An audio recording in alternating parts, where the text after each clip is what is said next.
Assalamualaikum warahmatullahi wabarakatuh. Perkenalkan, saya Zulfa Revana Indriani dengan NIM 2415050103. Pada video kali ini, saya akan membahas tentang al-asil, at-tahil, dan ad-dakhil. Yang pertama, al-asil. Secara bahasa, al-asil berarti sesuatu yang asli atau memiliki dasar yang kuat.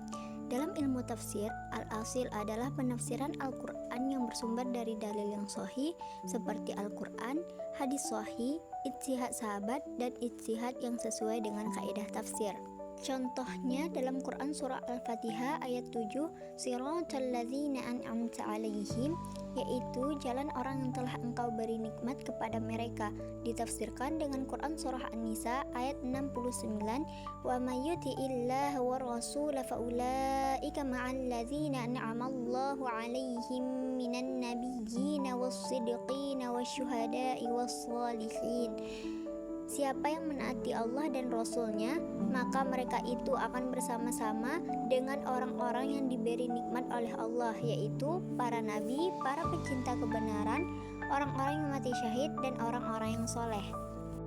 Kedua yaitu at-tahil. At-tahil adalah penafsiran yang dihasilkan melalui analisis atau ijtihad mufasir dengan tetap berpedoman pada kaidah bahasa Arab, ilmu tafsir, hadis, dan ilmu-ilmu pendukung lainnya.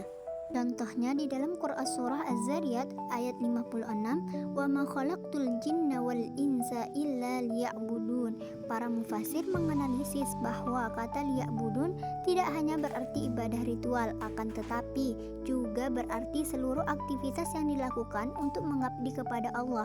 Ini merupakan hasil analisis berdasarkan kaidah tafsir sehingga termasuk at-tahil. Yang ketiga, ad-dakhil.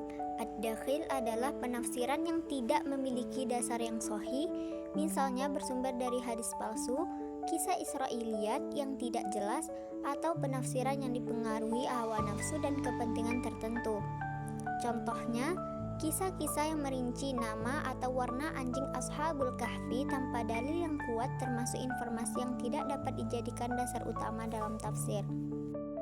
Relevansi dalam metodologi modern al-asil dan ad-dakhil. Di era modern, muncul berbagai pendekatan baru dalam studi Al-Quran seperti semiotika, semantik, dan hermeneutika. Kemajuan metodologi tidak berarti semua penafsiran dapat diterima begitu saja. Konsep al-asil tetap menjadi standar untuk menilai apakah suatu tafsir masih sesuai dengan sumber-sumber Islam yang otoritatif.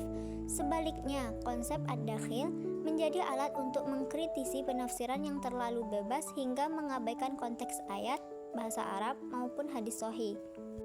Pendekatan semiotika memandang Al-Quran sebagai sistem tanda. Metode ini membantu memahami simbol, metafora, dan hubungan antar tanda dalam ayat-ayat Al-Quran. Sementara itu, semantika berfokus pada makna kata-kata Al-Quran. Dengan pendekatan ini, mufasir dapat mengetahui perkembangan makna suatu kata berdasarkan konteks penggunaannya sehingga menghasilkan pemahaman yang lebih mendalam. Adapun hermeneutika berusaha memahami hubungan antara teks, pengarang, dan pembaca dalam konteks sejarah serta budaya. Namun, dalam studi tafsir Islam, penggunaan hermeneutika perlu dilakukan secara selektif. Pendekatan ini dapat dimanfaatkan sebagai alat analisis, tetapi tidak boleh menggeser prinsip bahwa Al-Quran adalah wahyu Allah yang memiliki otoritas mutlak. Oleh karena itu, semiotika, semantika, maupun hermeneutika dapat digunakan sebagai metode pendukung selama tidak bertentangan dengan prinsip al-asil dan tidak menghasilkan penafsiran yang termasuk ad-dakhil. Sekian yang dapat saya sampaikan, semoga bermanfaat. Terima kasih. Wassalamualaikum warahmatullahi wabarakatuh.